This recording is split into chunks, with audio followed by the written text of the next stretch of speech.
Hello, and welcome back to A Woman Talks, the podcast. I hope you're doing well. I hope you're doing fine. وكل شيء بخير وعلى خير. Well, today in this episode, we are talking women. And not only women, we are talking on how women treat each other. Spicy, huh? So lately, during the few last years, like the 10 last years maybe, I noticed something. I noticed that women got each other's back. Women supported each other.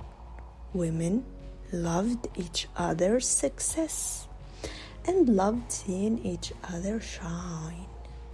Before, that was not the case. That was not the case at all. And I am so happy about it to the point that I want to talk it out.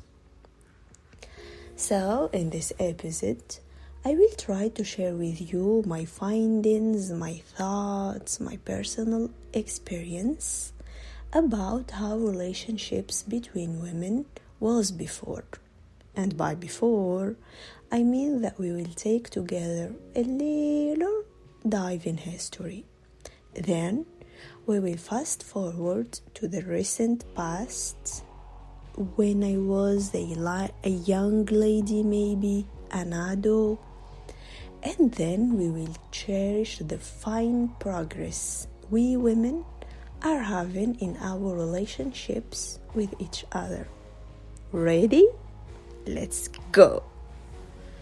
So, for a very long time in history, women relied heavily on their romantic partners to live, to survive actually.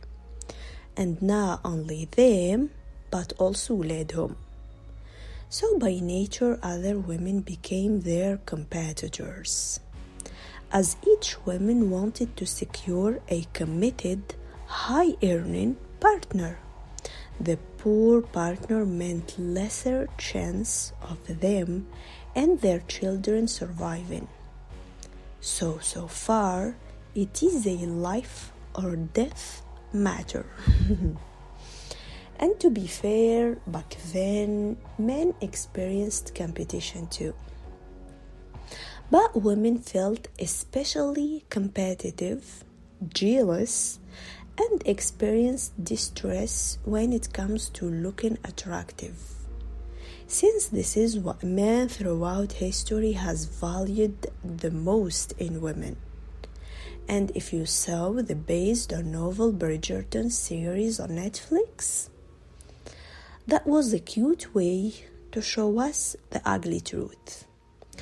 It talks about one of the royalty families who were looking for love and peace, according to the description I just googled.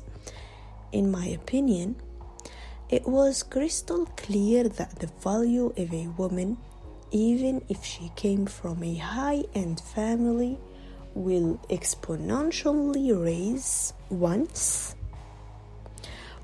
if and only if she get married. And the richest the man is, the better the value she will get from society will be. Complicated. So in order for a man to meet a woman, they have to go through extravagant parties they called balls. That was done for a whole season every year. And then women with daughters can introduce their young ladies to potential husbands. And men chose. I like the series. I am a big fan, to be honest, but the idea is kinda humiliating. One of the characters is a writer that had collected the worth of millions from her newspaper that she wrote secretly. She was a good friend, a loyal lover from one side, and a good daughter of a rich family. Overall, she was a good person. But she was getting bullied non-stop from her mother, sisters, other young ladies, and she was friend-zoned for a very long time from the love of her life. Anyways, this series is a fancy, polished, edited, kinda a bottom of the truth of what women had to do to secure a partner. Their families, their education, their secret robes, money, manners didn't mean anything if it's not stamped by a man. I am not against marriage and relationships, of course. Marriage is sunnatullah fi khalqih, and I believe that a life is prettier with a significant other. Marriage based on love, respect, and shared values is the best feeling a human can have on this earth, I believe. And I would love to make an episode about love, marriage, or relationships. If you are eager, tell me in the comments. Back to the subject, by explaining what women went through to secure a husband, I am getting into the motivation, the reason behind hating each other and competing with each other. In other words, it wasn't just other women that felt threatening, but attractive women in particular. The more your female friend is better looking than you, she will take the shine of you, and by consequence, your chances to secure a husband will be less. And to be honest, this didn't disappear quite well. But just try to imagine with me the horror that caused all of this in the first place. And this kept happening until a very close time, and it didn't disappear until today.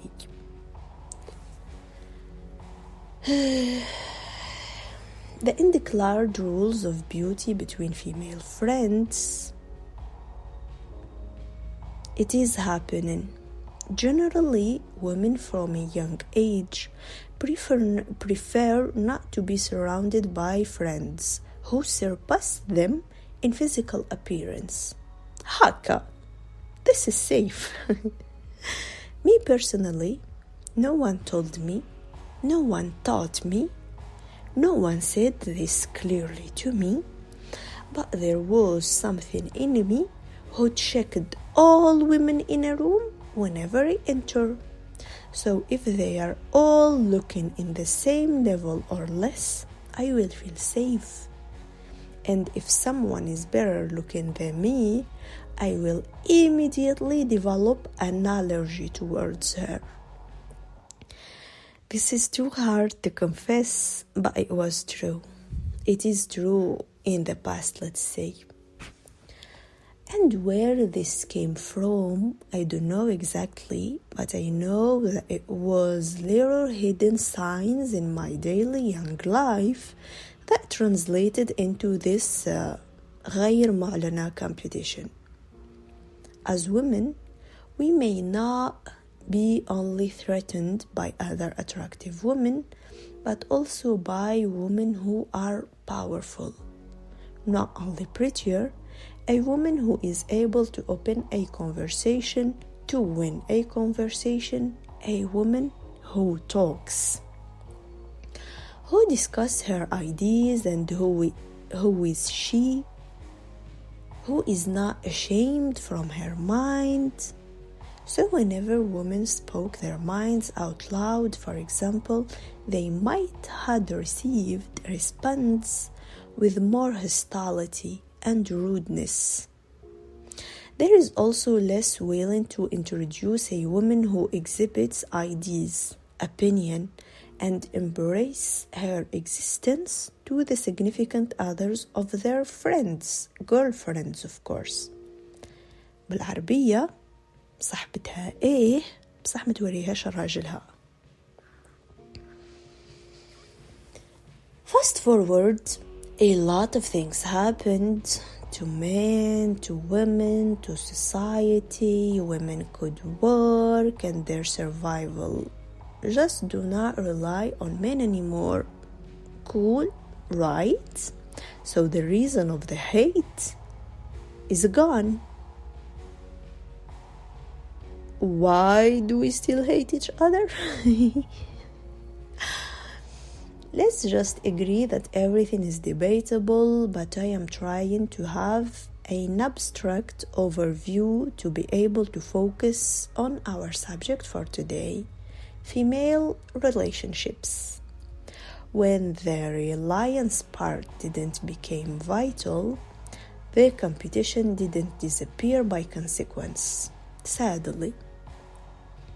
Women, a big part of them anyways, still considered women as their competition, enemies, and bare description, frenemies, the mix between friends and enemies.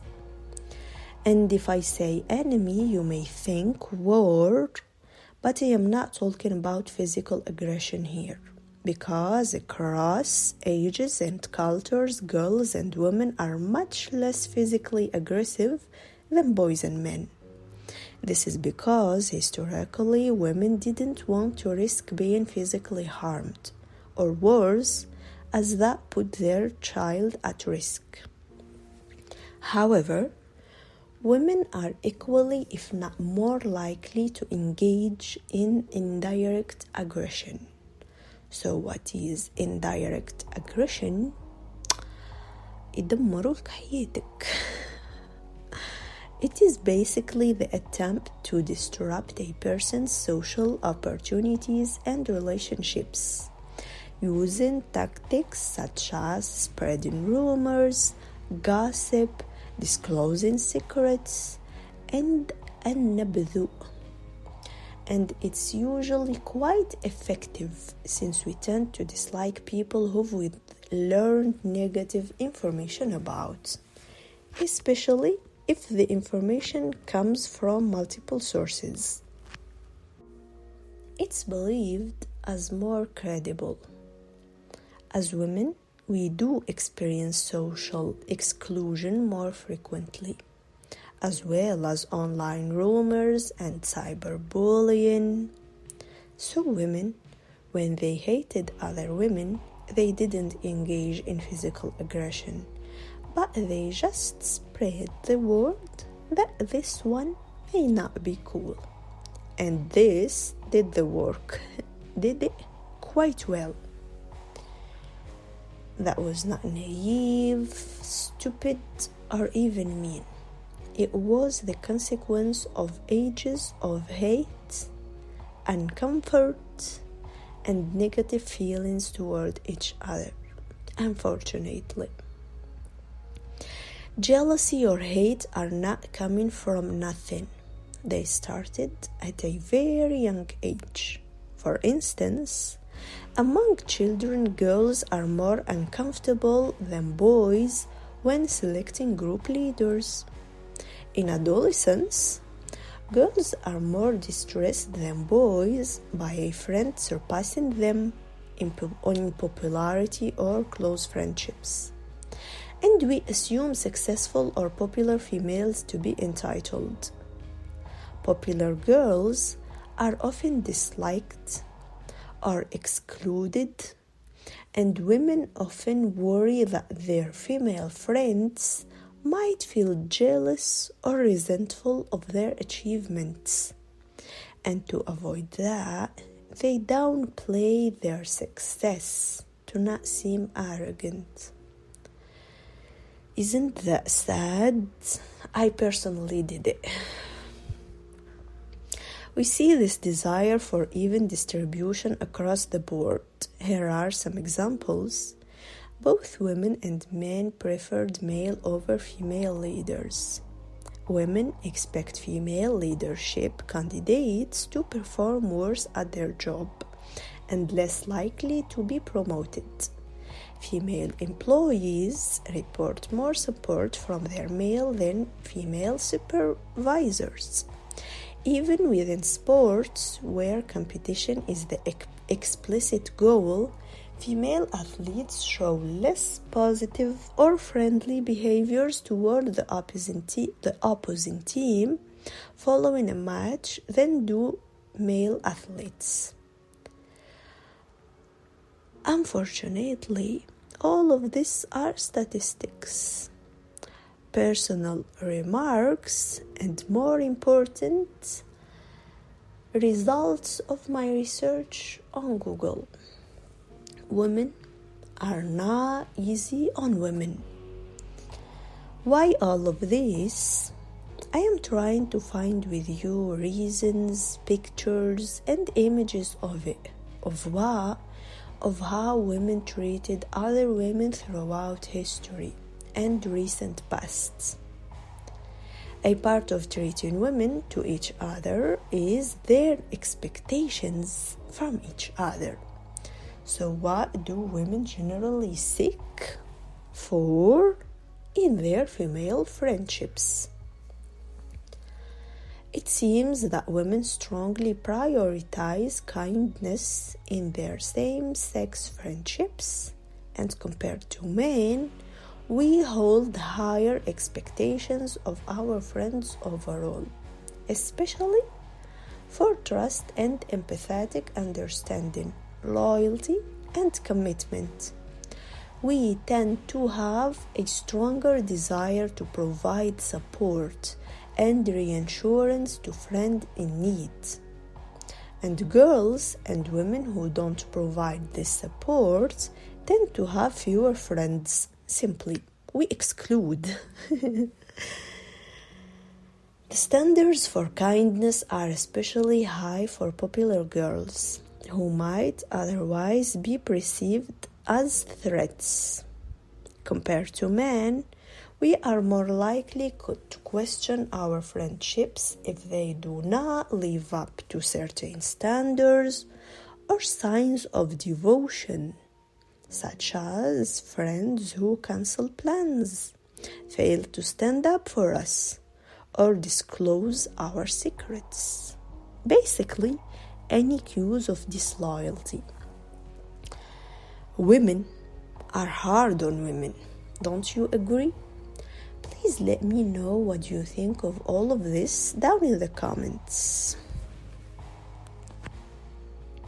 So yeah, for me personally, I felt all of this and I saw all of this on different levels and degrees and among different situations, but one sure thing, it was present and it was true.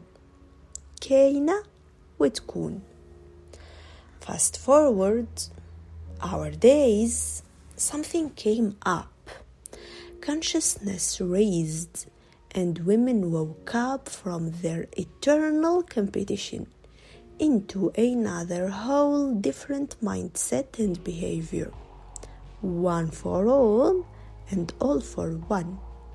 Me personally, I didn't know what this is before, until I joined a group of women in university where they had the guts to share their dreams without getting afraid to يتحسدوا, where they had the heart to be happy for each other's achievement, where they had the nerves to support each other's unconditionally.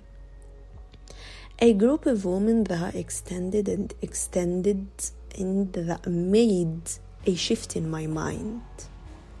I got shocked.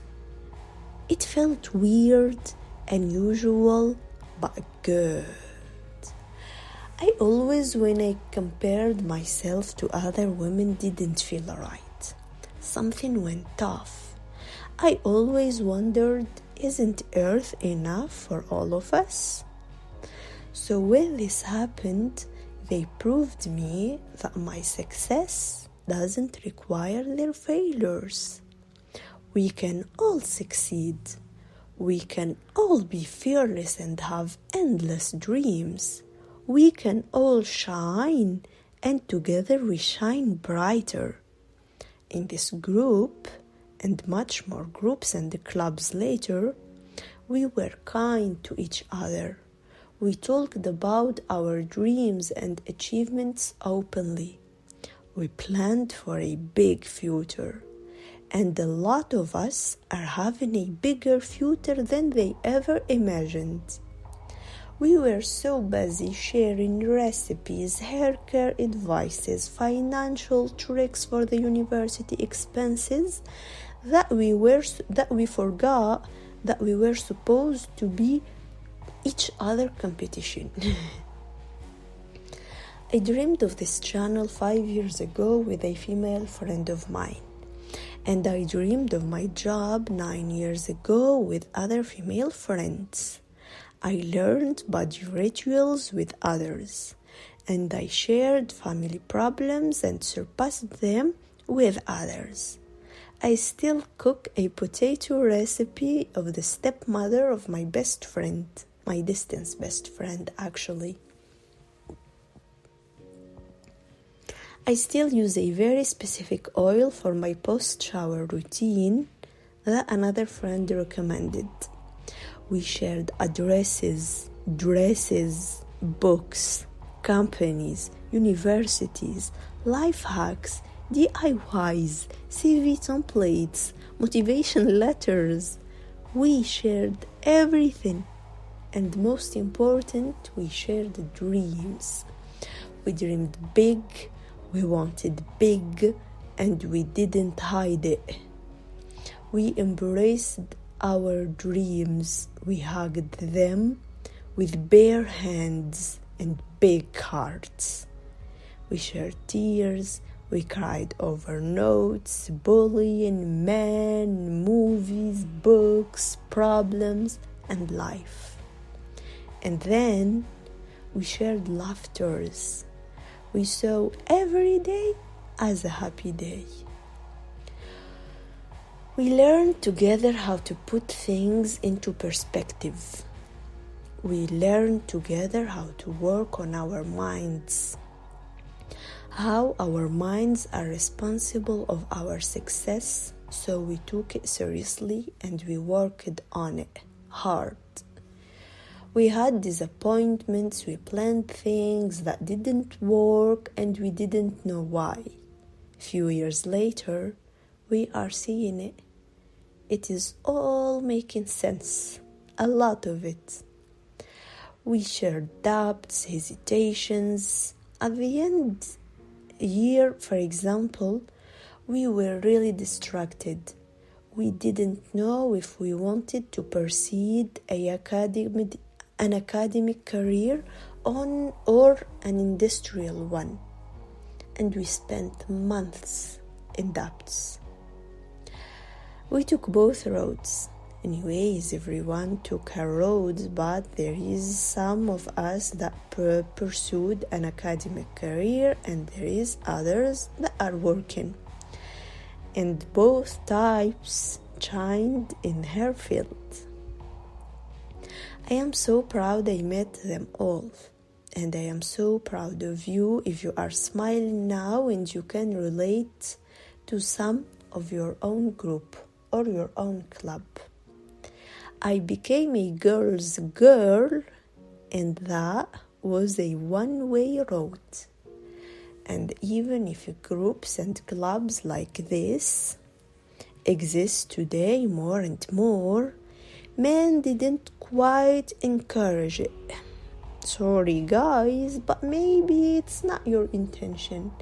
Maybe you just توارثتموها بيناتكم كيما احنا توارثنا الغيرة, but we got rid of it. When some guy meets some girl, first thing he says to her is, "Darling, you are different." Well, my girl, is you should answer, "I do not need to be different, darling." I am a woman, vulnerable, cute. I love music, romance movies, cooking, baking. I love wherever I want. Because I am a woman بكل ما تحمله الكلمة من أبها. I have my specificities, of course, but I don't need you to compare me to others and to give me the impression that I had to have a race and win you. That was a small parenthesis, a small letter to guys, but back to you, ladies. If you didn't join the club yet, one for all and all for one, that's your sign. Jealousy doesn't align with feminine energy. It's coming from competition, the need to achieve and perform, which is very masculine energy. And we found ourselves doing this because we are so lost in what they sold us. This kinda reminds me of the first episode of this podcast. In our religion, in our past society, before it got contaminated, it was all clear. Men had their roles, women had their roles. Islam put how religious you are as a first and main criteria to get married. So whenever you feel the need to compete on a man, the only way to do it is to get closer to Allah, to work on your religion. And when you get closer to Allah, pride and jealousy and all of that low-level vibes and energies will disappear. I say low level because it's real. They found out that vibes of a human being have several levels, and the lowest ones are those the ugliest, such as jealousy, greediness, fear, hunger, etc. So if you will let your soul stuck in this kind of feelings, you will block your blessings. What does that mean? It means that you may have right now, the dream life that you dreamed of one day. But when you are so busy comparing your chapter 1 to someone else's chapter 20, competing with some women on social media that you don't even know, so you don't see your actual blessings. This is how you block yourself from taking advantage from blessings, the life you prayed for one day. And it's so easy nowadays with 1 billion social media that are designed to sell us the dream life. Someone said once, the IG is the place where you feel that الآيفون يتباع ب20,000, الفيلا ب200,000 والكلاس جي ب100,000. I can't agree anymore. No, you don't know everyone's story. You don't know everyone's iceberg. And even if you know and Allah gave them, who are you to take their risk from them? Your risk is yours and everyone's risk is his. Do not convince yourself that the grass of neighbors is greener. You are fine. You are doing fine. Your shine won't prevent other women's shine and vice versa. We are here for a trip, a small one. So let's be us again, the good us. The ones who get happy for each other's happiness. The ones اللي يحبوا الخير للناس كما يحبوه لأرواحهم. The ones who support each other and do not expect anything in return. Let's raise collaboration and community rather than competition and jealousy. Let's elevate each other because we can raise all together. And I am pretty sure that everyone can do this, because inside every one of us there is a woman of courage, persistence, passion, innovation, compassion, and determination. Thank you so much for spending the past few minutes with me. If you don't know me, I am a woman who talks. If and only if you liked the podcast, please hit the like button, subscribe, and activate the bell so you'll get notified every time I upload a new episode. Bye!